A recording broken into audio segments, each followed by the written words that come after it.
Broadcasting across Australia and across the world. This is Live FM. I'm Ralph Barba, and we're broadcasting live from the STEM Mad 2009 showcase at the Catholic Leadership Centre in East Melbourne. I'm having a wonderful time talking to all the kids and all the teachers who have come up with some fantastic ideas and innovations to solve a problem in their community. And I've got the crew from St Monica's Epping with me at the moment. We've got Spiro Kalantzis, the teacher. Hi there, Spiro. Good afternoon, I think. Is good morning. Okay? No. Good morning, good afternoon. We've got Frank and we've got Jonathan from Year 10. How are you guys? Not too bad, Good, are you? thanks. And we've got Natalie, Paris and Ross from Year 12. How are you going?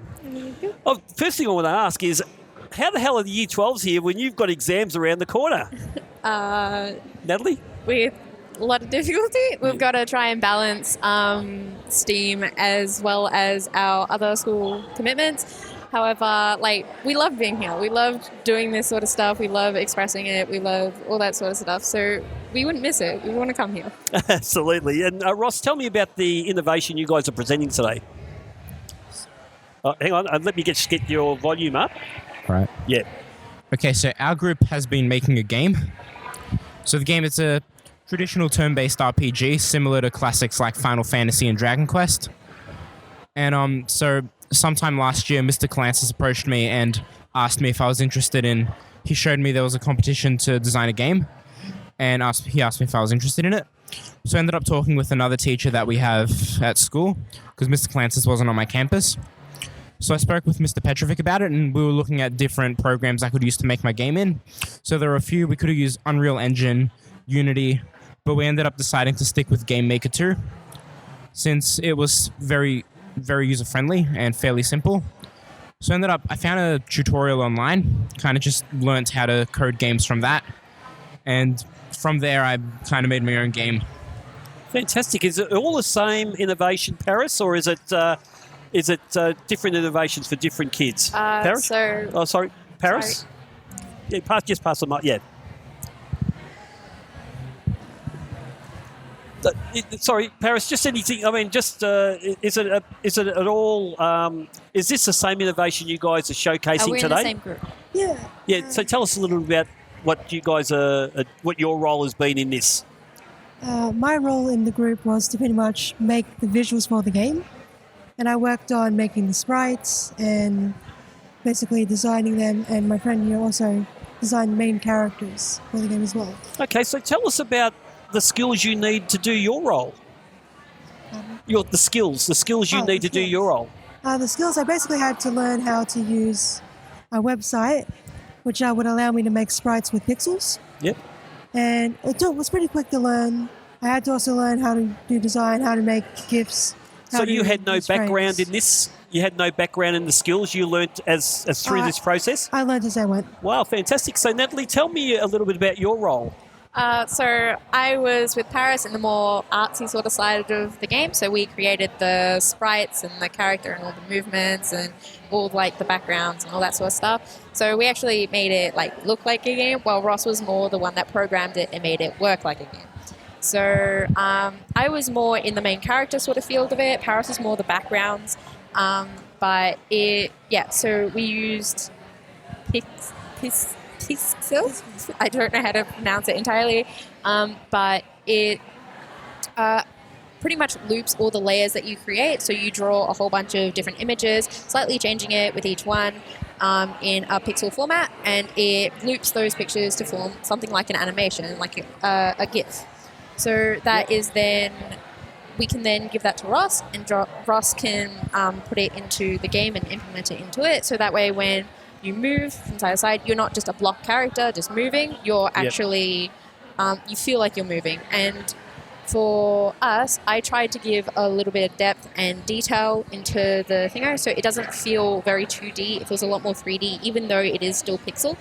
And so using highlighting and different shading and all that sort of stuff. So sounds fantastic. I'm just in awe of the collaboration that's needed here. Jonathan, tell us about the difficulty of doing everything from the graphics and the animation part of it, and then handing it to Ross to do coding, or the other way around? I mean, the collaboration must be massive. Well, me and Frank worked on different projects. Oh, okay, so that was theirs. We worked on a remote control car. Oh, yeah. So it was basically the same thing, process of graphics, design, and things like that. So Nat also did the graphics for that. Wow. And for her going from the body of the car, then creating decals for it, and then painting it, and basically the final product, it was pretty much the same process. So she gave those to us, and then we did what we needed to fulfill it. So, Jonathan, just on that point I made before about the collaboration aspect of it, because you're actually learning the skills of your role as you're going, then you're to work with someone else who's doing another part of the project. That would be massively time-consuming, and also the number of errors I think that would be made would be pretty huge, wouldn't they? Yeah, so we had to go through a lot of prototyping when doing it, and there was a lot of talking going on between us, messages and just constant talking about what sizes things would need to be, bouncing ideas off of each other.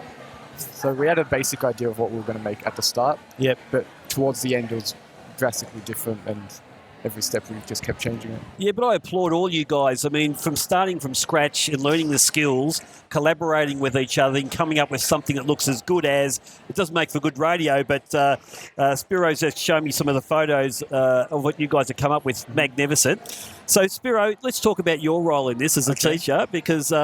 I just want to throw back to Paris, because Paris also brought us some Wii Nunchucks, a project that she can also talk about. Do you want to talk about your Wii Nunchucks as well? Do you want to talk about your project, Paris? Oh, the nunchucks? Yep. Well, a project that I've done is that they are 3D printed robotic arms controlled by Arduino through a nunchuck. Basically... Okay. Now, can I just ask the purpose of this? Is it to create violence, or...? Oh, no, it's all for, like, helpful purposes. Yeah, sure. As like an assistive technology, or helping in the workforce or anywhere. Sure. Fantastic. And was this your idea? Mostly, yes. Fantastic. So, Spiro, tell me about your role. I mean, this doesn't happen. Mm-hmm. This, for me, I stopped teaching 20 years ago, where we learned out of a textbook. We had to memorise stuff. First, we didn't have the resource, and we didn't have the imagination of teachers, or even just the momentum built the philosophy of teaching into doing anything like this. So, Spiro, tell me about what this entails, and those people out there who would question the teaching and learning part of this, creating robots, creating different vehicles, nunchucks, these sort of things. Yep. There would be people out there, not teachers, but people out there who'd say, well, what's this got to do with teaching and learning? Tell us about your... Okay, well, this began when Frank and John are currently in year 10. Began when they were in year 7, and we bought a 3D printer. And myself and Mr. Petrovic, who is our e-learning officer, were discussing what to do with it, how to include it in the curriculum. It was bought from the visual arts budget, and we decided to invite the students in and show us what they wanted to do with it. So what happened was that we learned to design, slice, and print models. That would necessitate us being there at recess, at lunch, after school, to see how the printer's going, how the models were going.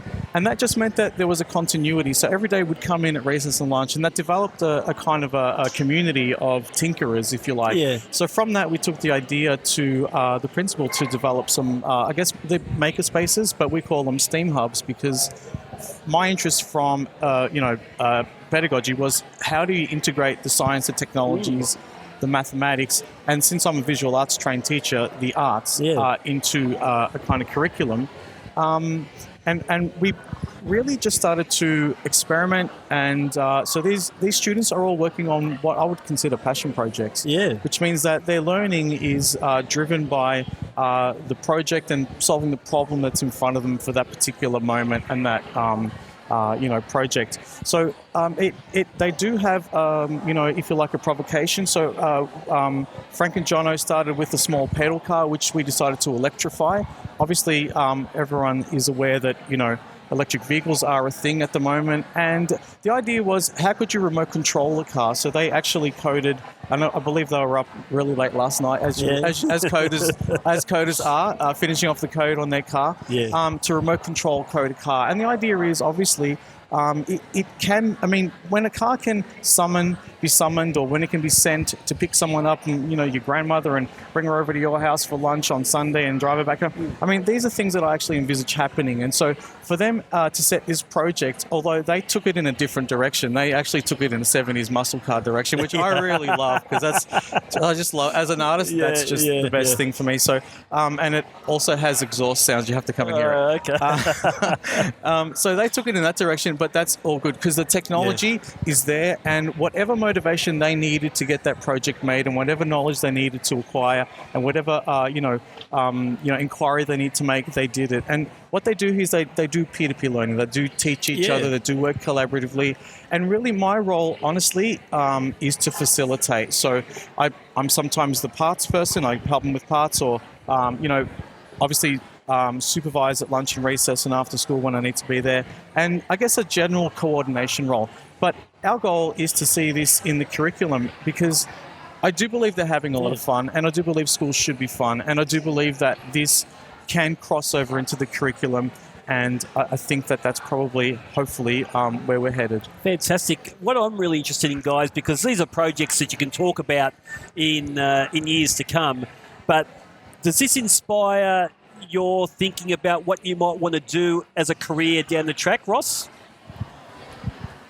Well, next year I plan on studying computer science at university, and having had a lot of practice with coding and all sorts of doing computer stuff with the game, programming, getting the graphics working, doing all the math, I think that's prepared me well for any career to do with computers or any sort of technology. But you've actually made up you've found your niche, your passion for work in some sort of field around technology, computer work. Yeah, I've always been pretty passionate about this kind of stuff. Yeah, that's what I love about it, there, Spiro, because these kids find out nice and early. Part of the battle for people when they leave school is that, what do I really want to do? They jump from course to course, and they rack up a huge hex debt because of it. But when you find out what your passion is nice and early, and it's such a broad spectrum that you can go into, but at least you know which way you're going. How about yourself, Paris? Does that inspire you for what you want to do in the future? In regards to my robotic arms, it's exactly what I plan on doing, because I'll be going to Swinburne to do a bachelor degree of engineering and computer science. Wow. Well, we're basically hoping to build, program, and design robots that will be able to help people in the future. Wow. I'm really looking forward to seeing what you come up with. Natalie, how about yourself? For myself, though I do love this sort of stuff, I also have another passion of science. So I do intend to bring what I know from STEAM and STEM into what I would like to do, but I'm planning on studying wildlife sustainability next year.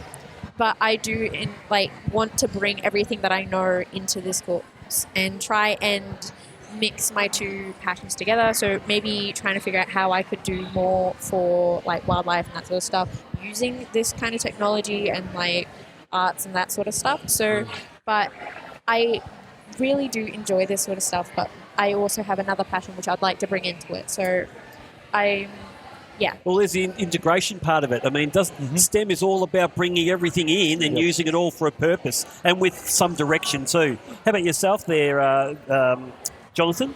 Does this inspire, I mean, you guys are a bit younger. Does it inspire where you might want to go as a career down the track? Yeah, definitely something to do with... muscle cars? Yeah, cars, electronics, and just micro devices, and, things like that. Yeah. How about yourself, Jonathan? Oh, it's Frank, sorry. Frank? Yeah, probably the same path. I think we all want to go down the IT path here. So mainly robotics or coding them.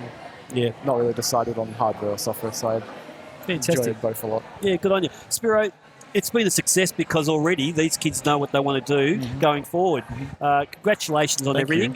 Congratulations on at least bringing it to light. Your presentation here today, you've done a wonderful job, mate. Just really quickly, guys, I like to put the teachers on the spot a little bit. What does the work of Mr. Petrick and also Mr. Kalantzis do for your passion for this sort of work? Tell us, Ross, can you tell us about the part Spiro has played in your education, your learning, because of what they've done?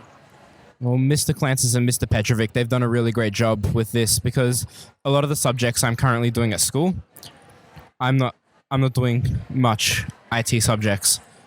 I'm doing a lot of writing-based subjects, so the fact that I'm able to come and do this outside of class I've really enjoyed, because otherwise I wouldn't be able to do it in class.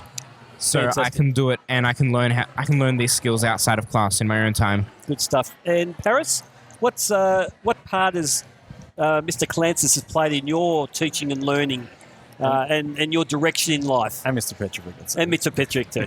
Well, Mr. Kalantzis and Mr. Petrovic have both been extremely supportive and helpful teachers throughout the time. If I ever had a problem or if I needed to talk to them about my project, they would assist me. They would help me work out what's wrong. And it just helped a lot with the progress on my arms and even with the video game. Fantastic. And Natalie? Yeah, they help out so much, and they actually allow us to look into this idea and drive that we've got for this. Otherwise, would be stuck in our courses and would have to actually choose an IT subject, and sometimes that can take up other slots that we really want as well. So this actually allows us to spend our own free time how we really want to and actually create something instead of wasting our time. It actually allows us to do what we want. It gives us that freedom to try it. And it's not a waste of time. You're actually learning skills for later. Jonathan? Well, basically what Natalie and Paris said, they're there to support us, and there's never something we can't do. There's always something you can do, but how do you get to it? Yeah, fantastic. So they're not blocking us. They're putting us on the right path. That's what I love. There's always a way of overcoming some obstacle, and that's what you're learning. Jonathan? Frank. Sorry. Yeah, they've all been amazing. Because without being able to go to STEAM, I don't think my passion for IT would be as much. Yeah. And I've definitely learnt a lot for it. Yeah. And they've always facilitated us, no matter how ridiculous our ideas are. They've always let us go through our direction on them. Good stuff. It's Spiro? From my behalf, as a trained visual artist, can I just say they've taught me probably more than I've taught them. So they're willing to share their knowledge as well.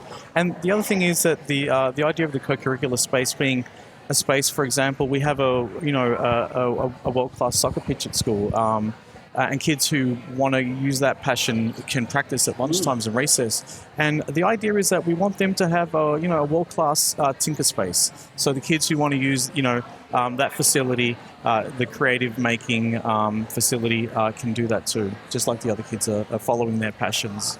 Well, congratulations on the wonderful work you and Mr. Petrovic are doing. Thank you. I know St. Monica as well because I've driven past there. I know the facility they have with the sports. Yep. It's great that they're doing other stuff. But thank you very much, Frank, Jonathan, Natalie, Paris and Ross for joining us today. And by the way, Natalie, Paris and Ross, good luck for the exams coming up, guys. I used to be a Year 12 coordinator many, many years ago, and I know the pressure and the expectation you guys have got, but you know what's at the other end, which is fantastic. Thanks for joining us today. Thank you. Good stuff. That is the crew from St. Monica's Epping, and we had Frank, Jonathan, Natalie, Paris, and their teacher Spiro Kalantzis, who's in charge of the STEM program there at the school. This is Ralph Barber. We're broadcasting live from Catholic Leadership Centre in East Melbourne in Australia. This is Live FM.